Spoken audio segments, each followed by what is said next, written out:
señor abogado secretario dará cuenta de los documentos llegados a la comisión. Señor presidente, hemos recibido los siguientes documentos para esta sesión. Se confirma la asistencia para el proyecto en tabla sobre el Tribunal Constitucional, la asistencia de los profesores Liliana Caldames, Universidad de Chile, y señor Manuel Núñez, director de la Escuela de Derecho de la Facultad de Derecho de la Pontificia Universidad Católica de Valparaíso.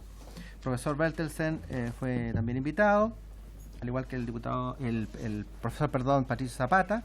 Ambos se excusaron por problemas que tenían el día de hoy y solicitan ser invitados en otra oportunidad. Lo mismo sucedió con don Juan Ignacio Núñez, se excusó de no poder asistir a la sesión de hoy, pero manifiesta su disposición a venir en una próxima sesión. Respecto al mismo proyecto de reforma constitucional, señor presidente, el diputado señor Renato Garín ha presentado por escrito de día su solicitud para ser escuchado sobre este proyecto en la próxima sesión de 19 de junio. Eso es todo, señor presidente. Muchas gracias. Sí, también el diputado Garín se acercó que quiere exponer en la comisión. Bueno, obviamente es una facultad de cualquier diputado poder intervenir cuando quiera, pero no tengo ningún problema, si le parece a la comisión, de que darle un espacio al diputado Garín de poder hacerlo en la forma que él pretende. Yo le daría, señor secretario, de todas maneras, a estos profesores que estamos invitando, que hemos reiterado la invitación, especialmente a don Raúl Bertelsen, porque es bueno también buscar constitucionalistas que tengan una visión distinta también, y también a Patricio Zapata, de venir o darle la alternativa siempre de que puedan enviar un informe por escrito con sus comentarios respecto del proyecto. Perfecto. Sabemos que venir a Valparaíso no es fácil. ¿Cómo le va? Bienvenida. Así que podemos darle esa posibilidad. Se ofrece la palabra sobre la cuenta, señores diputados, señoras diputadas. Vamos a ver infancia la primera media hora y después Tribunal Constitucional. Lo que acordamos ayer. Ya, aprovecho entonces. Previo a continuar con el proyecto de reforma constitucional, les recuerdo que la comisión acordó destinar la primera media hora inicial para tratar la situación del proyecto refundido de reforma constitucional en materia de garantías y derechos del niño, boletines números 8.167-7, 11.700-7. Lo que acordamos ayer tiene que ver, como le va a hacer Pavés, bienvenido, con la inquietud que surgió producto de algunas indicaciones en la sala y por el alto quórum que se requiere de votación del proyecto. El ánimo de la comisión es poder lograr un acuerdo en la sala, por cierto, donde está radicado el proyecto, pero aprovechar que esta es la Comisión Especializada de Constitución, Legislación y Justicia para ilustrar a la sala y también compartir con los diputados que no son miembros de la comisión, que han presentado indicaciones respecto de circunscribir la naturaleza de las disposiciones aprobadas por unanimidad en esta comisión a el sentido por el cual fueron aprobadas y no darles otras interpretaciones que han causado alguna preocupación en distintos diputados y que hagan fracasar finalmente el quórum de una reforma constitucional que es tan importante en materia de infancia. Sobre todo había un aspecto puntual que hacía relación con el principio de autonomía progresiva, que es un principio que está reconocido en diversos cuerpos legales que nosotros mismos hemos aprobado, incluso algunos proyectos que el mismo Ejecutivo, este gobierno, como sabe, el señor Pavés ha promovido. Entonces, lo que queríamos ver era si en este breve lapso de tiempo podíamos generar un acuerdo y después encomendarle a la Secretaría poder elaborar un informe complementario a la sala. Diputado Marcelo Díaz, le quiero dar a usted en primer lugar la palabra porque usted había tenido la inquietud al respecto. Muy bien. Claro, lo que pasa, presidente, es que si no vienen los parlamentarios que tienen dudas, los que estamos aquí, no sé si la diputada Flores en su momento creo que había votado a favor, no sé si votó a favor o en contra, pero no sé cómo hacer el debate. Yo lo que digo es que si el gobierno, ya que está presente acá Max, no está el ministro, no está en condiciones de cumplir su palabra, entonces, bueno, nosotros nos sentimos liberados de presentar todas las indicaciones originales y cada uno será responsable ante la opinión pública, pero desde mi perspectiva, al menos lo que a mí respecta, el no cumplir un compromiso formal, suscrito acá en esta comisión, en un acuerdo negociado, tiene consecuencias, no es inocuo. Gracias, presidente. Ofrezco la palabra a don Maximiliano Pavés. Máximo, presidente. Máximo Sí. Pavés. Presidente, mire, muchas gracias por su intermedio. Bueno, la verdad es que también lamento que no pueda estar la comisión para exponer una perspectiva del punto de vista de la reforma constitucional. Y yo quiero ser muy respetuoso en esta brevísima intervención para recordar dos cositas, y que este no era un tema que estaba contemplado en el programa de gobierno. Sin embargo, con ocasión de las dinámicas políticas y los proyectos que hemos discutido en esta comisión, sí, el ministro Sexpress estuvo disponible y me encomendó que pudiésemos discutir un texto que nosotros acordamos. Bueno, tenía una relación respecto para hacer un refresco de qué fue lo que fuimos aprobando, simplemente para recordar que el Ejecutivo está en condiciones de defender el texto que se aprobó en la Comisión de Constitución, y eso yo creo que es muy importante. A nosotros creo que es un texto que nos satisface, donde políticamente todos hicimos concesiones. No es un incumplimiento de palabra del Ejecutivo, todo lo contrario, el Ejecutivo le puso urgencia al proyecto de ley para que pudiese ser discutido por la sala de la Cámara de Diputados. Sin embargo, nos encontramos con una dificultad, que es una dificultad que se presentaron indicaciones en la sala, tanto de gobierno como de parlamentarios de oposición. Y eso es algo que no podemos soslayar, porque se generó, al parecer, nosotros hicimos todos los esfuerzos posibles. Yo al diputado Díaz, por su interno presidente, le comenté que había algunos parlamentarios de Chile Vamos que tenían algunas dudas, fundamentalmente con el concepto de autonomía progresiva. Sin embargo, fueron los diputados de oposición los que presentaron la indicación para poder eliminar de la fase del texto el concepto de autonomía progresiva. Por lo tanto, no es un tema de faltar a la verdad, sino que efectivamente, al parecer, no hemos sido capaces, tanto el Ejecutivo como las bancadas de parlamentarios que están en esta comisión, de poder concurrir con todos los votos que requiere un quórum alto. Entonces, nosotros, presidente, estamos disponibles a lo que la comisión decida. Si para llegar a un acuerdo, en vista de que de gobierno y oposición se han presentado indicaciones que cuestionan algunas de las cosas acordadas acá, y para que no se caiga la reforma, que a nosotros no nos interesa que se caiga, estamos disponibles a abrir que abramos un espacio para poder buscar un acuerdo, y en cuyo caso, que sería la opción que nosotros no quisiéramos llevar, eventualmente es que el proyecto se vaya a la sala para que algunas indicaciones, para que algún del texto se caiga, que no es la intención del Ejecutivo. Entonces, la comisión tendrá que resolver cuál es el ánimo. Nosotros queremos tratar de entusiasmar a los parlamentarios de que podamos aprobar esta reforma. Sin embargo, dejar constancia de que no solamente fueron parlamentarios de oficialismo, sino que también de oposición, que presentaron al menos 3 indicaciones que también van en el corazón de lo que nosotros aprobamos acá. Y ahí, evidentemente, el Ejecutivo tiene menos margen de acción del que parece. Pero nosotros queremos cumplir el compromiso, le pusimos urgencia al proyecto y estoy acá disponible para que busquemos un texto que pueda... Y si no, bueno, se votará en la sala, que es lo que nosotros no queremos, para que se caiga. Gracias, presidente. De acuerdo. Lo que pasa, yo acá voy a dar una opinión y voy a dar una sugerencia. Ha habido toda una agenda, Max, transversal en materia de infancia, desde la comisión convocada por el presidente de la República, en el que participaron algunos miembros de esta comisión, como el diputado Boric, en relación a este tema. Y hemos procurado, y yo creo que todos los miembros de la comisión han sido ejemplo de eso, de darle a todo lo que es la agenda legislativa en materia de infancia una connotación lo más transversal posible, lo menos ideológica posible. Todas las indicaciones que se han presentado en la sala son de diputados que no son parte de esta comisión. Y alguien les metió en la cabeza, equivocadamente a mi juicio, que este principio constitucional de la autonomía progresiva que está en el proyecto de ley podía implicar, por ejemplo, en la práctica, ir más allá de la ley de identidad de género que ha promovido el propio gobierno. De hecho, efectivamente, nosotros acordamos con el gobierno en su momento ampliar la aplicación de la ley de identidad de género a menores de edad, no hacia menores de 14, Y hubo votos en contra de parlamentarios de gobierno y también de diputados que no son de gobierno, pero lo que queremos, más allá de son de gobierno o oposición, es ilustrar a la sala respecto de cómo nuestra legislación, nuestro ordenamiento jurídico ha tratado el principio de autonomía progresiva. No es algo nuevo que se está incorporando en esta reforma constitucional.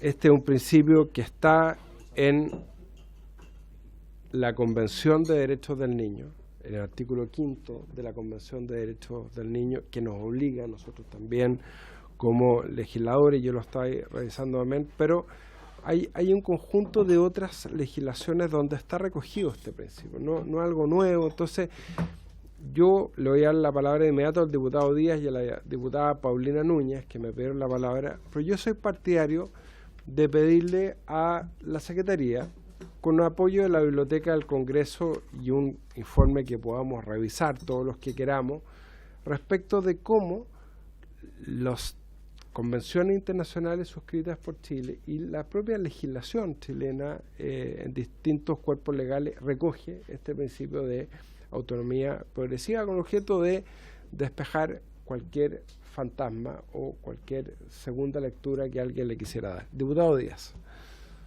Gracias, presidente. Mire, yo no conozco las indicaciones que se han presentado. La verdad es que usted lo que ha dicho es efectivo. El concepto de autonomía progresiva se encuentra incorporado en nuestra Constitución desde el momento en que ratificamos la Convención de Derechos del Niño, que es la que lo recoge y está recogido en un montón de otros textos y normativas vigentes. Sí. Sin ir más lejos, la Cámara de Diputados despachó al Senado el proyecto que crea el nuevo Servicio de Protección Especializada a la Infancia, que debe mencionar en 3 o 4 ocasiones el concepto. Entonces, lo que ha sucedido el día de ayer es que fantasmas medievales, anacrónicos, se han desatado para constituir una suerte como de temor medio islámico, respecto de un concepto que está vigente en nuestro ordenamiento jurídico explícita e implícitamente. Explícitamente en distintos textos legales vigentes, muchos de ellos patrocinados por este Ejecutivo, en este gobierno y en el anterior gobierno del presidente Piñera. Y, de hecho, quiero decirle que el primer proyecto de nuevo Sename que presentó el primer gobierno del presidente Piñera ya hablaba de los mismos principios, recogía la misma idea, porque nadie puede salirse del cumplimiento de las obligaciones contraídas en el marco de la Convención de Derechos del Niño, desde 1991, ¿no? La incorporación a nuestro ordenamiento jurídico. Sí, la Convención del 90, 91, 90, ¿seguro? 90. Tengo mi duda ahí si el acto de recepción formal es un ordenamiento jurídico, pero da igual. ¿Cómo se va a acordar si ahí fijó el deadline de la retroactividad? Es verdad. Entonces, yo la verdad es que a mí me provoca espanto que espante algo de esta manera y que se puedan construir este tipo de fantasmas. Entonces, el compromiso con el gobierno, y yo creo que no cometo ninguna infidencia, es que el gobierno no quería verse sometido a un episodio similar al de la reforma constitucional en materia de igualdad entre hombres y mujeres, que llegamos aquí a un acuerdo, pero luego se renovaron las indicaciones, y esas indicaciones renovadas sirvieron para que el gobierno se fuera, en vez de con un triunfo, con una derrota comunicacional. Y nosotros cumplimos. No renovamos ninguna indicación de las que aquí teníamos. Yo vuelvo a señalar que en el origen la propuesta nuestra no era una modificación del artículo primero, era una modificación del artículo 19. Y fue una concesión al Ejecutivo, en una negociación que llevamos adelante con Max y con algunos asesores, que coincidimos o accedimos a la petición del Ejecutivo que esto mantuviera la misma forma de la reforma constitucional en materia de igualdad entre hombres y mujeres, es decir, que se incorporara en el artículo primero. Y eso fue lo que hicimos. Se nos pidió una referencia a la familia, aunque ya está, también accedimos. Se nos pidió no incorporar un catálogo de derechos específicos, como había sido propuesto por el profesor Baza, como había sido propuesto por Raúl Soto, como había sido, y por el diputado Matías Walker, como había sido propuesto por varios de los parlamentarios. Retiramos todas esas indicaciones y presentamos una indicación sustitutiva única, que era la concordada con el Ejecutivo, con el compromiso de no renovar indicaciones. Entonces, yo creo que Max Pavé, recordando sus viejos tiempos de polemista, hace una gambita o un gambito y nos dice, sí, pero son indicaciones de la oposición. Sí, pero perdónenme, y con mayor respeto, son de Jorge Sabaj. O sea, no, está bien. Pero es el mismo eje de influencia. Es el diputado Chalper que está convencido que con esto, insisto, un niño de 4 años va a ir corriendo al tribunal, o de 12, o de 17, para matar al tiro el fantasma. Y va a reclamar que está en la Constitución para incumplir una ley. No, eso no puede ocurrir. Por tanto, solo podría acceder a un cambio de entidad de género en los términos en los que el Parlamento lo ha aprobado, que se encuentra hoy día como ley vigente, aprobada por este gobierno. No hay otra forma. Entonces, yo imagino que no hay otro. Hoy día me escribió alguien de Concón, que había visto el debate ayer, defendiendo a la patria potestad. Yo no sé si la cambiamos, no sé si es que la patria potestad hoy día la puede ejercer conjuntamente ambos padres, no me acuerdo bien si hicimos esa reforma o no. Pero, ¿por qué esta reforma constitucional podría permitir que un menor de edad ponga en cuestión la patria potestad? ¿En base a qué norma? ¿En base a la autonomía progresiva? O sea, hay una cantidad de fantasmas en el aire. Entonces, yo sentí que era una buena ocasión. Yo invité a algunos diputados que tenían dudas o que habían sido mal influenciados. Lamentablemente no están acá. Pero yo creo que lo que corresponde es que votemos y nos hagamos cargo. Y yo lo que sí espero, y se lo pido por su intermedio al Ejecutivo, que ese día el ministro esté en la sala. Porque yo al menos le pedí a mi bancada, y así se hizo, que nadie presentara ninguna indicación. Y entiendo que lo mismo hicimos todos los demás. Entonces, no nos imputen la indicación del diputado Sabaj, porque entonces yo presento las otras. Y lo que tenemos es una batalla comunicacional y vemos que está por reconocer el derecho a la nacionalidad, el derecho a la protección especializada del Estado, que está por reconocer todo el catálogo de derechos que hemos presentado, y votemos uno por uno. Y tenemos una larga votación, y que para la opinión pública, quienes se negaron a reconocerle en la Constitución el derecho a la salud, a la educación, al cuidado, a la nacionalidad, en fin, a niños y niñas, que era lo que el gobierno nos pidió, sacar el catálogo de derechos de la Constitución y hacer una referencia general. Gracias, presidente. Gracias, diputado. Diputada Paulina Núñez. Sí. Sí, no. Estamos contigo, Marcelo. Vamos a tomar la palabra. Paulina. Oye, no, muchas gracias, presidente. Primero, no quiero entrar en defensa de nuestro profesor, Max Pavés, del representante del Ejecutivo, porque creo que sería reconocerle mucho poder, Marcelo. Pero sí quiero contar algo porque creo que es importante transparentarlo acá. Y en este caso voy a hablar a modo personal, no por la bancada ni mucho menos. Pero sí, yo voy a votar a favor porque concuerdo no solamente con lo que está diciendo Marcelo, sino que también porque habíamos ya trabajado en este proyecto, obviamente en base a los acuerdos y las confianzas, y creo que es una forma también de las que avanza esta comisión. Y además de eso, creo que es importante entender que más allá que uno en la sala pueda ver que hayan parlamentarios de nuestras bancadas que manifiesten sus reparos, y en eso lo insisto, sin ni siquiera que el Ejecutivo se haya metido, o sea, por plena convicción, no lo voy a nombrar, pero por plena convicción, que legítimamente la tienen y por eso también creo que hay que respetársela, lo que podamos hacer nosotros sí va a importar. Yo creo que es importante que manifestemos esta voluntad política. Así como avanzamos en el tema de mujer, también avancemos en el tema de la infancia. Concuerdo con usted, presidente, de que nosotros mismos como gobierno hemos impulsado grandes acuerdos en esta materia, que así se han logrado, además que tenemos otros proyectos en esta materia y que no puedo entender cómo alguien puede estar en contra, porque así recuerdo que quedó de promover la protección de los niños, niñas y adolescentes. O sea, ni siquiera estamos diciendo que esto es un deber a seca, ni lo estamos dejando en el artículo 19, ni mucho menos, pero creo que es importante dejar establecido eso, porque al final del día, obviamente que el primer cuidado y responsabilidad es de los padres, de la familia, creo que no atenta con eso, el que quede establecido con ese verbo, sobre todo promover, y por eso mismo quiero manifestar ahora esa voluntad de avanzar en esto por la discusión que ya tuvimos legislativa en el tema, por convicción también, marcando ese reparo y tratando de, no sé, conversarlo o explicarlo de mejor manera, a lo mejor en la bancada, para aquellos que puedan tener dudas. Y los que no, bueno, hay unas indicaciones presentadas. Yo tampoco las he leído, para decir la verdad, y lo que sí dice el Ejecutivo respecto a ese periodo, yo si es que se llegara a abrir, lo fijaría. si es que como uno podría dar como un ultimato, pero lo contrario creo que estamos dispuestos para votar y que bueno, que cada uno se manifieste como mejor le parezca. Gracias, diputada Núñez. Diputado Coloma. Gracias, presidente. Yo voy a partir diciendo que yo tengo dudas. No sé si soy anacrónico, islamista o todos los calificativos que me impuso el diputado Marcelo Díaz, que no esté de acuerdo con su teoría o con su forma de pensamiento. Creo que no es la mejor forma de intentar convencer. Segundo, no soy yo nadie para defender a Jorge Sabaj, pero que se diga antes, pero es Sabaj, tampoco me parece, así con un nivel de desprecio a su militancia política total. Me imagino que el presidente de la comisión y correligionario tendrá que hacer algún comentario, quizás no, pero no voy a... Tercero, si estamos transparentando, el mismo día que se votó, yo dije y argumenté que yo tenía muchas dudas con el acuerdo que se estaba llegando, y en ese momento salí de la sala para no votarlo, voy a ser bien honesto. A petición del gobierno, yo siempre manifesté los reparos en la discusión aquí en la comisión. Entonces, no se diga que hay una sorpresa, que hay algunos que tengamos dudas.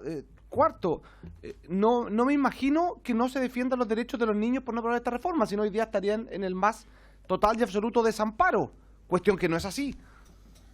Entonces, creo que hay que ir viendo los temas. Y quinto, quizás lo más evidente, es que con el tema de la autonomía progresiva hay algunos que sí tenemos dudas anacrónicas, islamistas y varios calificativos más, pero que tenemos dudas legítimas, que no vienen de la nada, respecto de cómo se implementa esto, de cómo queda esta autonomía de la voluntad con un recurso de protección, cómo se va a implementar esto. Para mí no son temas que pueda o que tenga la sensación de que puedo dejar pasar tan fácilmente. No, en la bancada nosotros lo hemos conversado, obviamente hay opiniones divididas. Si la votación fuera hoy día, probablemente la mayoría no estaría por aprobarlo, pero no significa que estemos completamente cerrados a conversar algo. Ahora, partiendo que uno le digan anacrónico, no es tan papa. Eso, gracias. Gracias, diputado Coloma. Diputado Gonzalo Fuenzalía. Gracias, presidente. Bueno, un par de cosas. Lo primero es que yo creo que ese día, los que votamos a favor, yo creo que tenemos un imperativo moral de sostener esa votación. O sea, no me imagino, en el caso del diputado Coloma, me parece totalmente válida su posición, porque fue una persona que se paró y no votó porque tenía dudas en ese minuto y la sigue teniendo. Pero la verdad que me parecería bastante poco ético de quienes en ese minuto no tuvieron duda, votaron favorablemente y hoy día en la sala quieran no votar a favor. Hay un tema de responderle también al gobierno, que asumió un compromiso en esto. Yo particularmente lo vi bien el proyecto y no tengo ninguna duda intelectual con él, ni jurídica. Pero aparte de eso, creo que tenemos que cumplir un acuerdo que el gobierno tomó en esta comisión. Y ahí yo también quiero exculpar un poco a Max, que no ha tenido ni tiempo de afeitarse. Y ahí yo tomando las mismas prácticas del diputado Gutiérrez, quien se ha ido transformando en su gurú intelectual. Pero lo importante es que el acuerdo lo tomamos y yo espero que eso se cumpla. Los que respaldamos esto lo volvamos a respaldar y tratemos también en la sala de que lo respalde la gente nuestra. Ahora, la verdad es que la autonomía de la voluntad existe. Aparte que sea progresiva, también existe y nosotros no podemos obligar al diputado Chalper o al diputado Sabaj o a otros, obviamente, en poner sus dudas. A mí me habría encantado que viniera el diputado Chalper, yo se lo dije, que fueron los promotores de las indicaciones porque lo que sí quiero finalmente señalar es que, así como el diputado Coloma tiene dudas, las dudas no son eternas. La idea es que las dudas, de alguna manera, se transformen en verdades, y las verdades que son subjetivas, porque nadie tiene la verdad absoluta, eso estamos claros, se conversen acá en el seno de la comisión, donde tenemos que poner la idea sobre la mesa, y finalmente él tome más que duda, tome una verdad que puede ser a favor o en contra. Entonces yo lo que espero es que tengamos un buen debate, ojalá con todos los que tienen dudas, los que claramente están en contra de este proyecto, porque hay algo claro acá. El proyecto no sale si no tenemos una mayoría, porque este es un proyecto que tiene quórum alto, y en eso obviamente por lo menos los que respaldamos este proyecto lo vamos a seguir manteniendo, lo vamos a defender, y yo sé también que En el caso del ministro Blumel, está también en el mismo carril, y de hecho también nos ha pedido ayuda, obviamente, para que saquemos este proyecto, porque creemos que es importante que esté en la Constitución este reconocimiento, como lo hicimos respecto a las mujeres hace un tiempo atrás.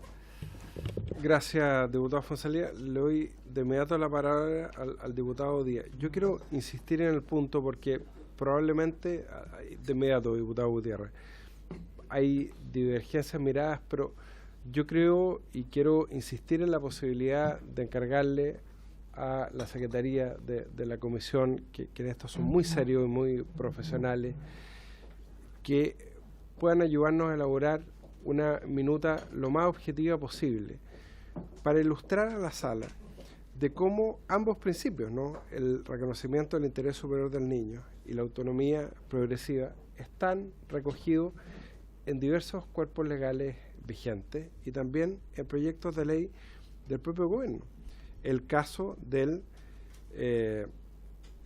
artículo 16 de el proyecto de ley que creó los tribunales de familia, vigente del año 2004, que establece tanto el interés superior del niño como el derecho de los niños de ser oídos.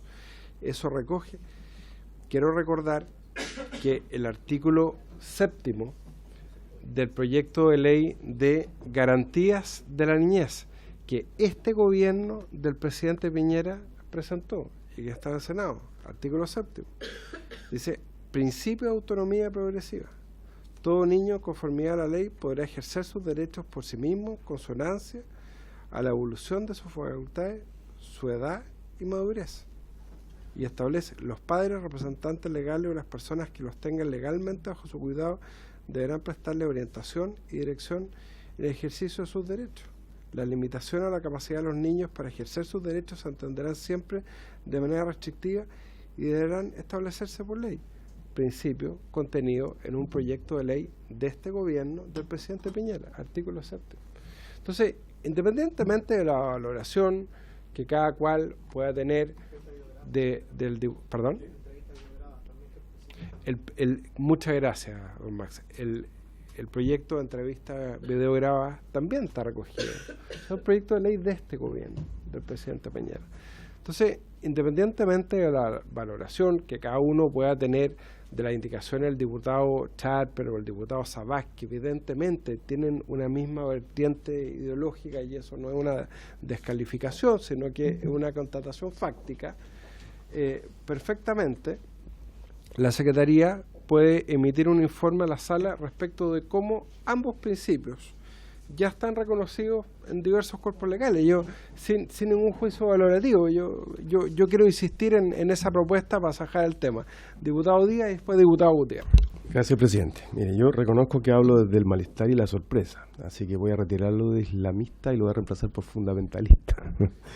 Y no me refiero al diputado Colón, que efectivamente me acuerdo que él hizo esa prevención, pero al menos expresa una duda, que es muy legítima tenerle. Yo creo que lo que usted propone es correcto en el sentido de pedirle ese informe a la biblioteca. Lo que pasa es que eso es lo que me ocurre, es como si partiéramos legislando desde cero, y no legislamos desde cero. Hay un acervo jurídico detrás, aquí hubo un trabajo importante, todos fueron invitados, y claro, a mí sí me parece que es bien paradigmático de cómo trabaja el Parlamento, que la misma Cámara, no otra Cámara, los mismos integrantes aprueban un día una cosa y al otro día, salvo que se les pasara inadvertido y que los diputados que están presentando indicaciones en los últimos algunos 2 años y otros 12 años que llevan acá, no se darán cuenta las veces que aprobaron en leyes este concepto, que usted lo ha señalado muy bien. Entre otras cosas tiene que ver, a propósito del tema de los padres, cuando hay conflicto entre los padres, creo que lo mencioné ayer, en los casos de tuición, antes el juez resolvía sin oír a los niños o niñas.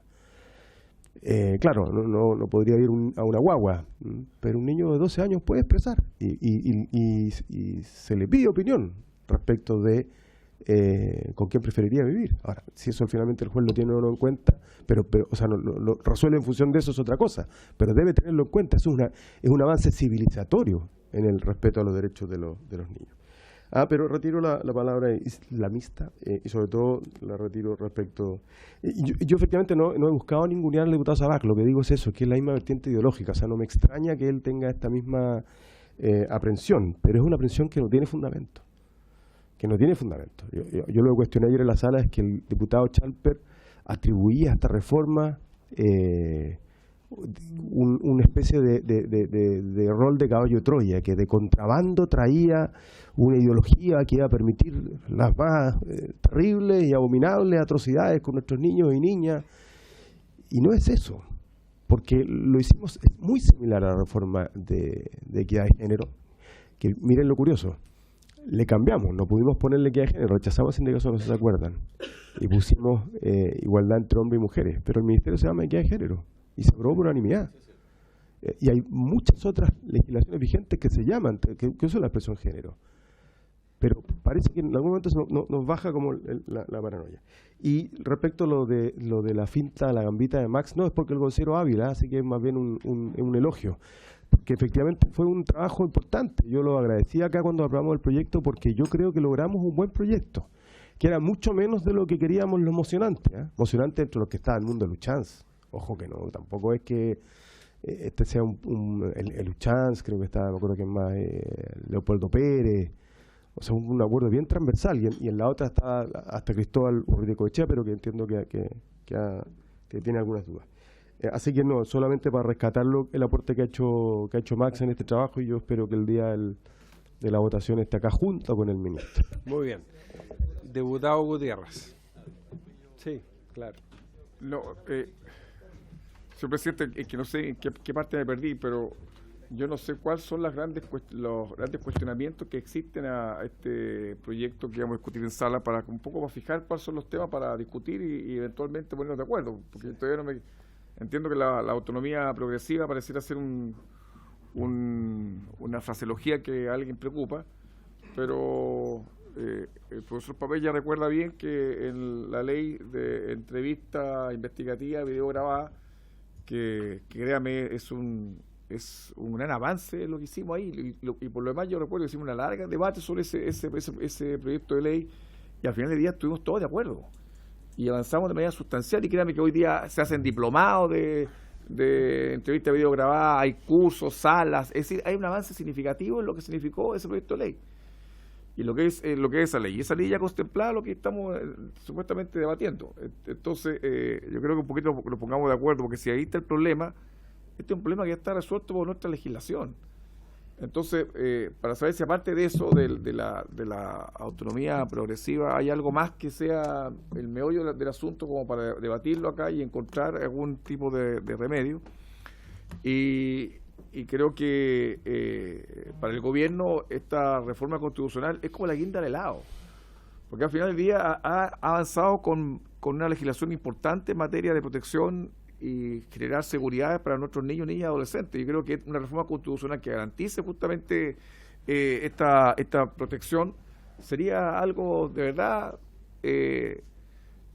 sería un garantizar con claridad que este gobierno está por jugársela, como lo dijo en un principio, por los niños, niñas y adolescentes. Entonces, yo creo que esta reforma, que claro, es una moción parlamentaria que surge de algunos parlamentarios, entre ellos el diputado Díaz, yo creo que es una gran legislación, una gran reforma que le vamos a incorporar a nuestra Constitución, y creo que si hay algún tipo de preocupación en alguna temática, yo creo que hay que debatirla ahora, y bueno, si no, vamos y votamos como corresponde nomás, presidente, en la sala. Gracias.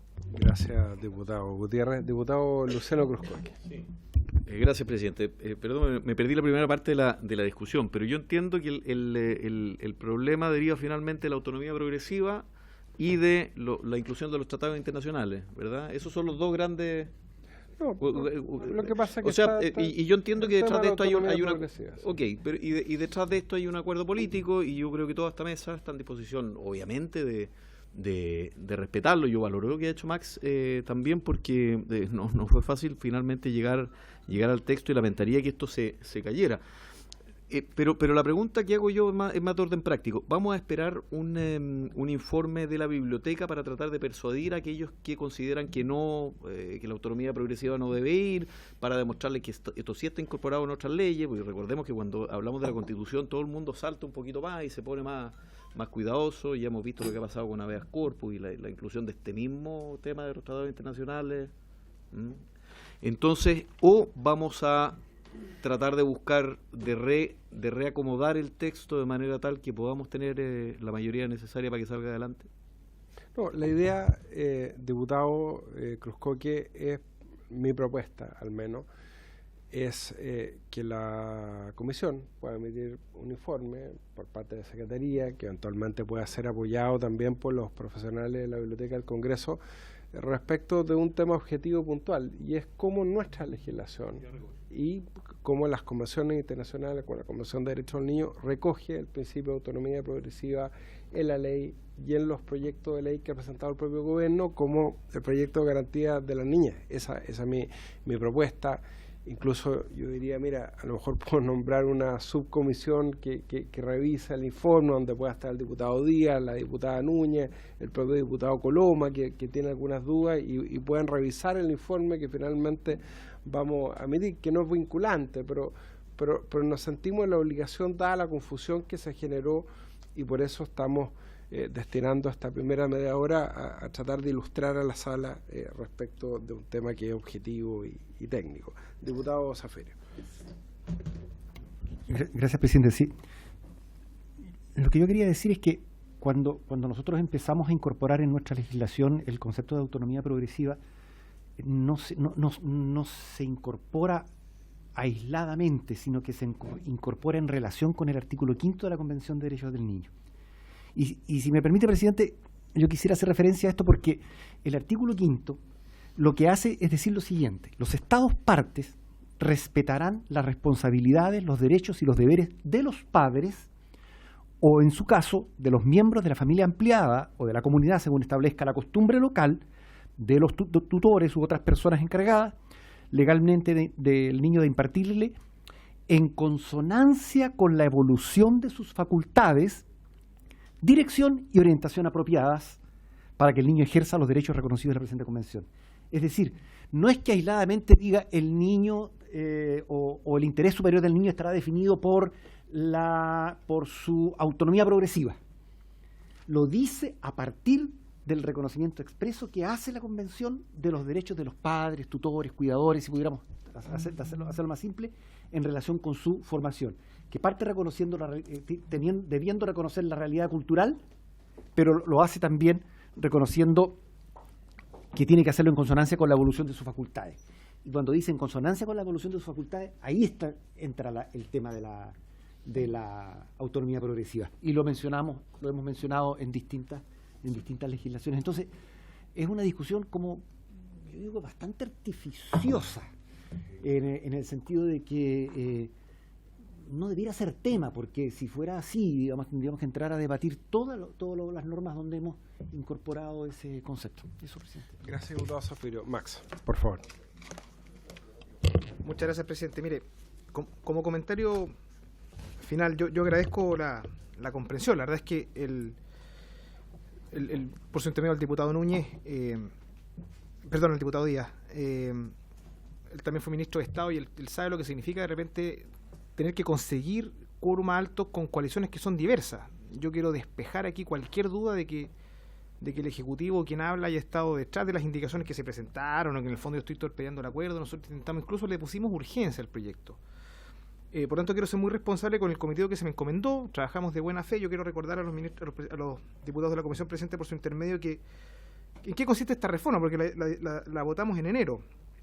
Precisar como un deber del Estado velar por la protección de los niños, reconocerlos como sujetos de derechos, resguardar su interés superior, respetar su autonomía progresiva, que sabemos que no es un tema pacífico, y por eso, de parte del Ejecutivo, yo personalmente me merece muchas dudas, pero entiendo que aquí estamos en el marco de un acuerdo político, estamos porque se incorpore.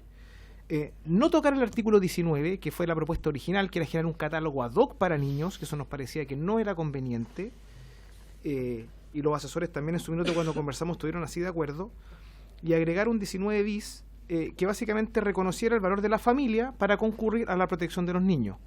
De hecho, hay una indicación de parlamentarios que borra la parte de la familia. Nosotros no estamos a favor de esa indicación. Y finalmente, un criterio de interpretación respecto de reconocer la especial condición de los niños cuando se trate de un recurso de protección. Nos parece que es un texto razonable. Ahora, si hay dudas algunos parlamentarios, bueno, el Ejecutivo va a hacer el esfuerzo. Yo quiero confesar que soy amigo del diputado Chalper hace muchos años. Conversamos largamente sobre este tema. No he logrado convencerlo todavía. De hecho, estuvimos en el Centro 1 de Derecho juntos. Estuvimos en el Centro 1 de Derecho juntos. Fue mi vicepresidente. Entonces, lo pasamos muy bien. Por lo tanto, presidente, mire, lo que quiero decir es que el Ejecutivo está por sostener el texto y nosotros tenemos muchas ganas de que esto no se caiga. Y nosotros, porque también nosotros no motivamos que se presentaran indicaciones y en eso el Ejecutivo cumplió. Y tampoco, yo reconozco el comentario elogioso del diputado Díaz, pero claro, no es un cantinfleo. Aquí también hubo objetivamente parlamentarios de la oposición que tienen dudas más allá de las que incluso presentó el diputado Chalper. Entonces, hagamos un esfuerzo de poder persuadir a los parlamentarios, y porque si no, reglamentariamente el proyecto va a tener que ser aprobado en general y volver a la comisión para la discusión en particular. Entonces, eso, gracias, presidente. Ya, muchas gracias.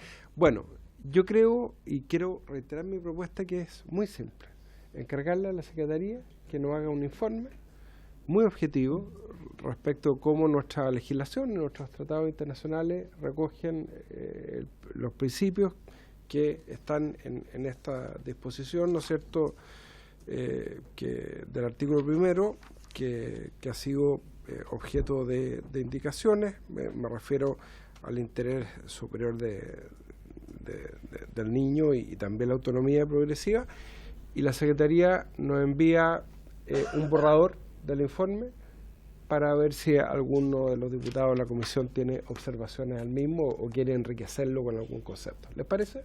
Y de esa manera cumplimos con nuestro deber de ilustrar a la sala respecto del contenido. ¿Les parece? Diputado Coloma. Estando de acuerdo en eso, quizás podemos pedirle una semana a la sala para que no se vote, porque no sé cuándo se va a enviar este informe. Mire, cuándo se va. La Secretaría dice que está en condiciones en un par de días de emitirnos un borrador. Pero pensando en poder conversarlo en la reunión de bancada de los martes. Quizás para que no se ponga en tabla antes del miércoles o jueves, sí, eso podemos para tener el tiempo sí, de la conversación eso, de bancada del martes, que es la más relevante. Si ustedes me mandatan como presidente de la comisión, yo lo converso con el presidente y el secretario para que así ocurra. ¿Les parece? La Secretaría está en condiciones de, por lo tanto, no le quite la urgencia, porque ahí sí que la mesa no va a poder ponerlo tabla. La Secretaría está en condiciones de enviarnos un borrador en un par de días y yo se los envío a todos para que le puedan hacer observaciones. ¿Les parece? Así se acuerda. Muchas gracias. Y ahora sí, agradecemos a nuestros invitados por la paciencia. Han sido testigos de un interesante debate también respecto a un tema constitucional. Encantado. Aprovechando. Bueno, vamos a continuar entonces con el tratamiento del proyecto de reforma constitucional refundido que modifica la Carta Fundamental en lo que respecta a la composición y atribuciones del Tribunal Constitucional, de acuerdo a los boletines que se individualizan en el acta, que ya ha hecho mención el señor secretario, y se había invitado al efecto a los profesores Patricio Zapata, Raúl Bertelsen y Liliana Galdame. Se encuentran presentes la señora Liliana Galdame, docente de la Universidad de Chile, y el señor Manuel Núñez, director de la Escuela de Derecho de la Facultad de Derecho de la Universidad Católica de Valparaíso, vecino nuestro. Así que les damos la más cordial bienvenida a ambos y le damos la palabra en primer lugar a la profesora Liliana Galdame. Por favor. Eso, mire, el que está abajo, el blanco con la flechita roja, eso es. Ya, muchas gracias. Honorable integrante de la Comisión de Constitución, Justicia y Reglamento de la Cámara de Diputados, en primer lugar quería agradecer por esta invitación y por la posibilidad de poder opinar sobre un tema tan importante para la democracia como son la integración y las funciones de nuestro Tribunal Constitucional. Yo me voy a centrar en dos aspectos de esta cuestión. El primero se relaciona con las atribuciones del Tribunal Constitucional y el segundo, que quizás determina al primero, es la cuestión de su integración. Entonces yo he pensado más o menos cómo podía abordarlo y me pareció interesante centrarme en una de las actividades que ha desarrollado el Tribunal Constitucional hasta ahora, que es la manera en que ha interpretado el sentido y alcance de los derechos humanos y fundamentales. Y en este sentido quería revisar un poco cuáles han sido las tesis que ha planteado el Tribunal Constitucional en algunas sentencias que yo diría que se relacionan con cuestiones valóricas, con cuestiones éticas e incluso con cuestiones culturales. Y voy a referirme muy brevemente a algunas de esas sentencias que yo considero serían importantes. La una, que son dos en realidad, la ROL 309 y la ROL 1050, la primera de 2000, la segunda de 2008, a propósito del convenio 169 de la OIT sobre pueblos indígenas y tribales, donde el Tribunal Constitucional interpreta o analiza el sentido y alcance de los compromisos que están allí establecidos, particularmente los que se refieren al sentido, alcance, vinculación de la consulta, qué es lo que es pueblos indígenas, cómo entiende estos distintos elementos que hacen en la práctica una interpretación, en mi opinión, restrictiva de los términos que contiene el convenio 169. Quería referirme a un par de sentencias que han sido importantes por el Tribunal Constitucional que se refieren a temáticas de género.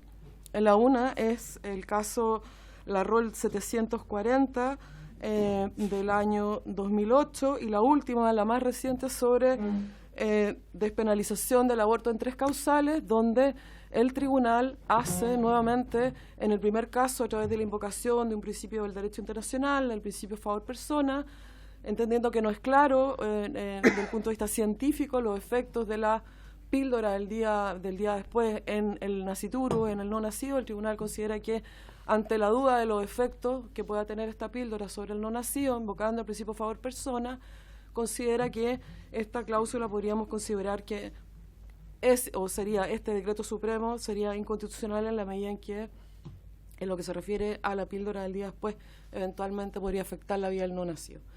La segunda sentencia importante en materia de género, yo diría la más importante en materia de género del Tribunal Constitucional, la despenalización del aborto en 3 causales, es de sobra conocido que el tribunal introduce la idea de una objeción de conciencia ya no personal sino institucional, y con eso de alguna manera restringe en la práctica, eso es lo que están diciendo los análisis sobre la aplicación de esta ley, está restringiendo el acceso de las mujeres a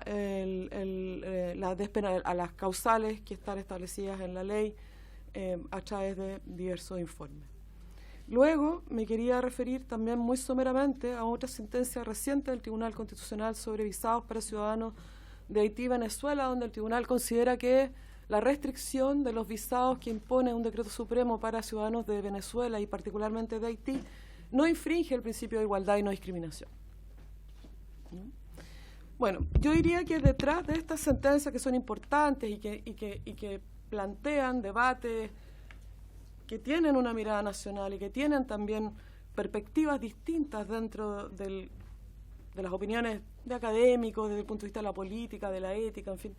Esa diversidad, en mi opinión, no está presente en la actual integración del Tribunal Constitucional, por una parte, y por la otra, esa ausencia de diversidad sigue, de alguna manera, conservando en el Tribunal Constitucional una interpretación que sigue siendo apegada al texto histórico, de alguna manera, no en todos los ámbitos de la Constitución de 1980. Entonces, como estaba invitado el profesor Bertelsen, yo encontré que era interesante recordar, por ejemplo, la sentencia sobre, que es una cuestión que llega al Tribunal Constitucional por una inaplicabilidad, por inconstitucionalidad, caso de matrimonio igualitario, donde el profesor Bertelsen, finalmente el tribunal desecha la cuestión de inconstitucionalidad por una deferencia con el legislador, considera el tribunal que no debería intervenir en esta materia, que es de competencia del legislador definir el alcance del matrimonio y si acaso la institución se abre o no a parejas no heterosexuales. Pero quería recordar cómo el ministro Bertelsen interpreta o recuerda, digamos, el sentido y alcance de la definición del matrimonio en el artículo 102 del Código Civil del año 1856. Y el profesor Bertelsen planteó en su momento que el Código Civil, al definir el matrimonio, ha dado reconocimiento jurídico a una de las instituciones sociales más antiguas que siempre ha estado presente en los ordenamientos en los que el derecho chileno tiene sus raíces, los que tradicionalmente lo han concebido como una unión de vida entre un hombre y una mujer, siendo indiscutible hasta época muy reciente la imposibilidad de su celebración por personas del mismo sexo. En su análisis, el ministro Bertelsen, por ejemplo, recurre a la historia de la institución del matrimonio en el derecho romano, también recurre a las partidas, a un texto de derecho castellano medieval, donde vuelve a recuperar la idea del matrimonio como una institución reservada para parejas heterosexuales. Me parece que en esta forma de comprender ciertas instituciones que son importantes para las transformaciones de la sociedad, y donde la velocidad de estas transformaciones más bien hace, diría yo, caer un manto de dudas sobre el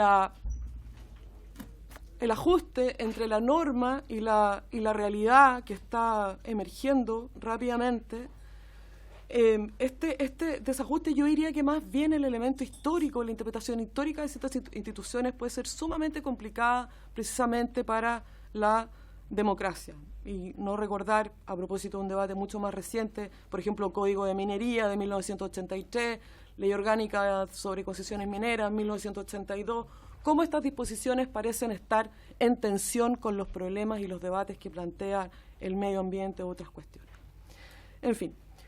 En definitiva, lo que quería rescatar de estas decisiones del Tribunal Constitucional es cómo perspectivas valóricas inciden en las dificultades para mantener la independencia respecto de cuestiones que son centrales, como decía, en asuntos valóricos que tienen que ver con derechos fundamentales, con derechos humanos, y que restringen de alguna manera tesis que están sosteniéndose hoy día en el mundo, en el derecho comparado, a propósito de la situación latinoamericana. El profesor Armin von Bogdandi, por ejemplo, plantea cómo se está transformando el derecho, cómo se están transformando las instituciones a partir de la incidencia del derecho internacional de los derechos humanos en el ordenamiento interno, a propósito justamente, de la discusión que se mantenía recién, y cómo, por ejemplo, el Tribunal Constitucional en esta materia mantiene una perspectiva más restrictiva que la que ha mantenido la Corte Suprema en varias de sus sentencias y en general la jurisdicción ordinaria, cuál es la posición infraconstitucional de los tratados internacionales en el ordenamiento interno, sin avanzar en algunas otras cuestiones, en algunas otras tesis que son sumamente interesantes y que han dado lugar a estas transformaciones. A partir de lo que yo considero un diagnóstico o un estado de la cuestión de lo que pasa hoy día con la jurisdicción constitucional en el país, decía que me parece que hay dos cuestiones centrales en la tarea que está desarrollando el Tribunal Constitucional conforme a sus actuales definiciones en la Constitución.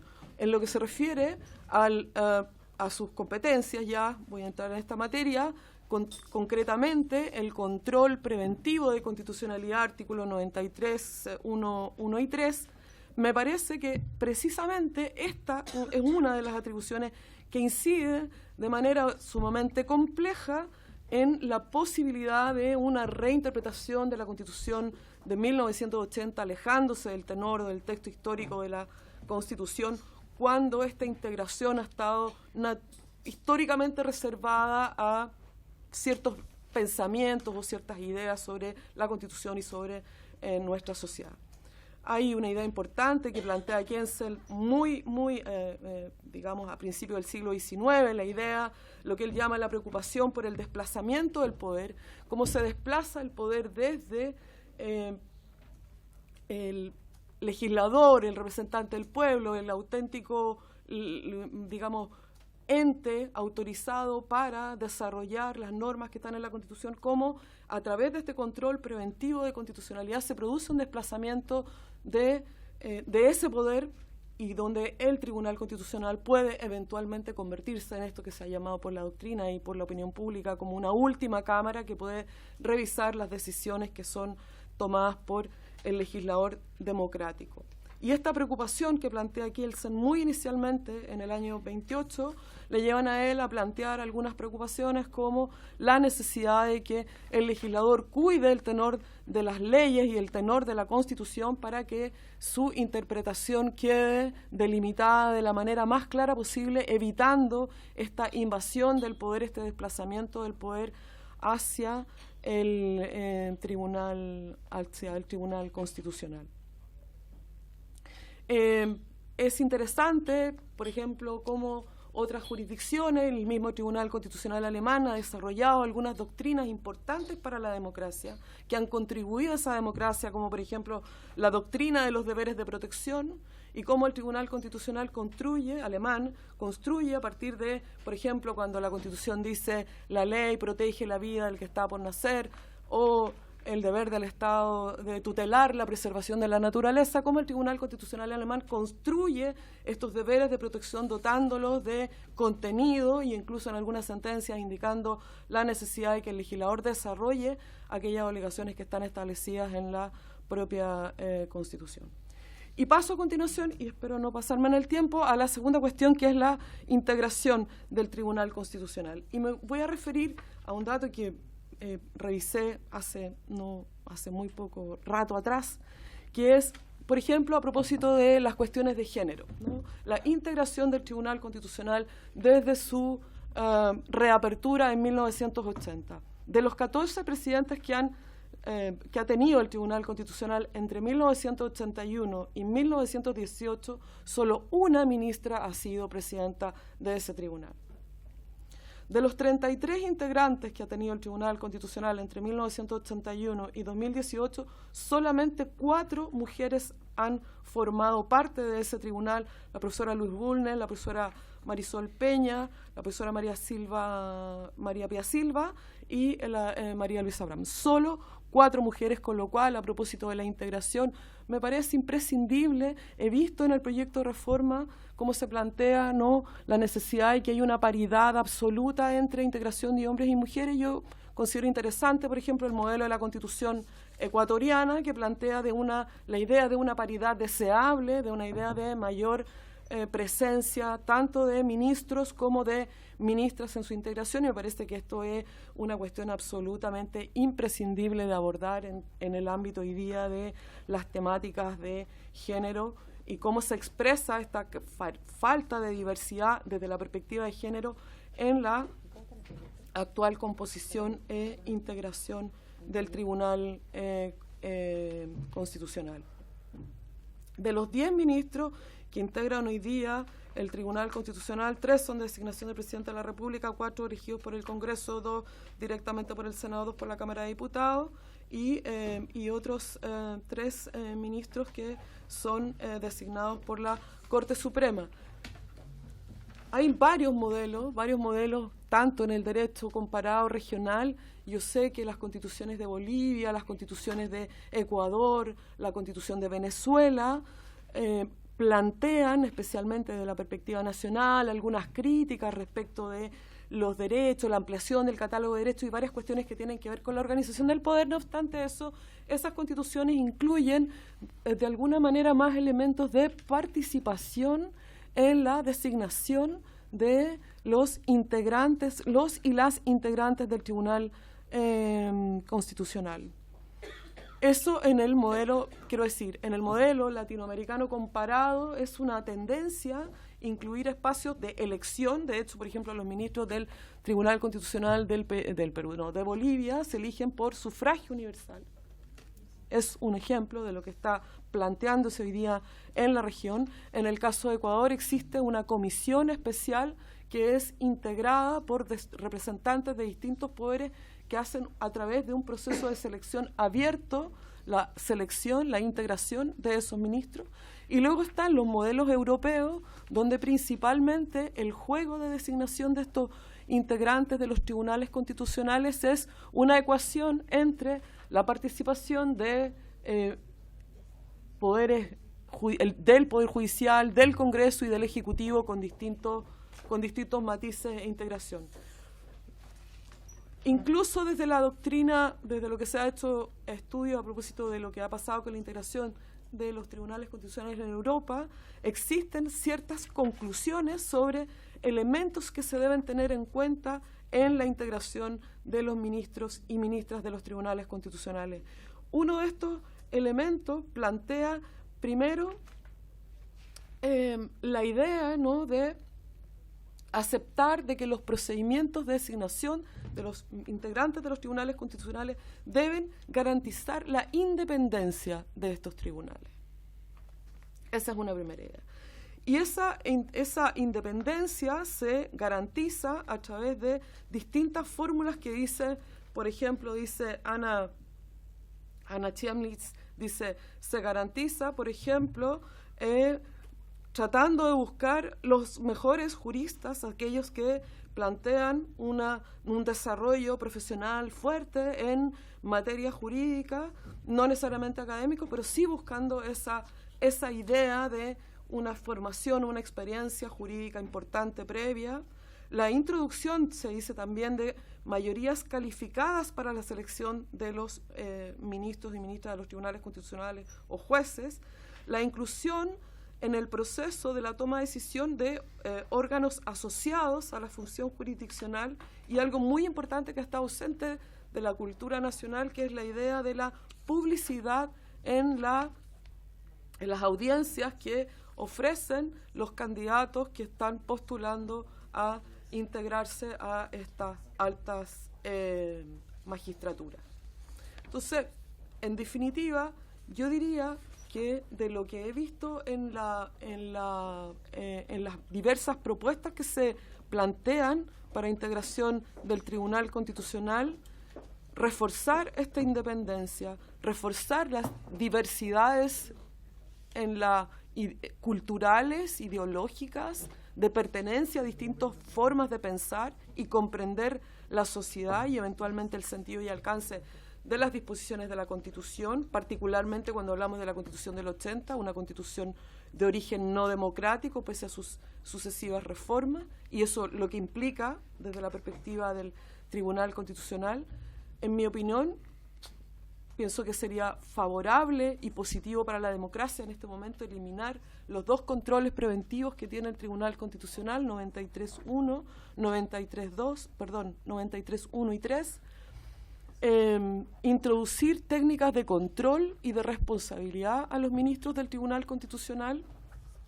Ahí vi en las propuestas, por ejemplo, que se plantea la posibilidad de extender la acusación constitucional por infracción a la Constitución y las leyes. Esa puede ser una medida en el derecho alemán. La otra alternativa es que el propio Tribunal Constitucional, a través del Pleno, pueda conocer de diversas razones causales que puedan decaer o finalmente culminar con el cese en las funciones que tiene ese juez dentro del Tribunal Constitucional. Pareciera que que en cuanto a la integración, lo ideal es un número impar para evitar darle un voto definitivo al presidente de ese tribunal. Podrían ser 9 o 7 integrantes, periodos de duración de mandato no renovables en ningún caso, y en mi opinión también 7, 9 años, no reelegibles, propiciar esa paridad. Yo no iría a una paridad, no iría a una paridad absoluta, pero sí propiciar esa paridad, fortalecer la idea de la paridad en la reforma constitucional, pero como un principio general, ni siquiera aplicado al derecho al Tribunal Constitucional, sino como un principio general que debería estar establecido de una manera más fuerte en la propia Constitución.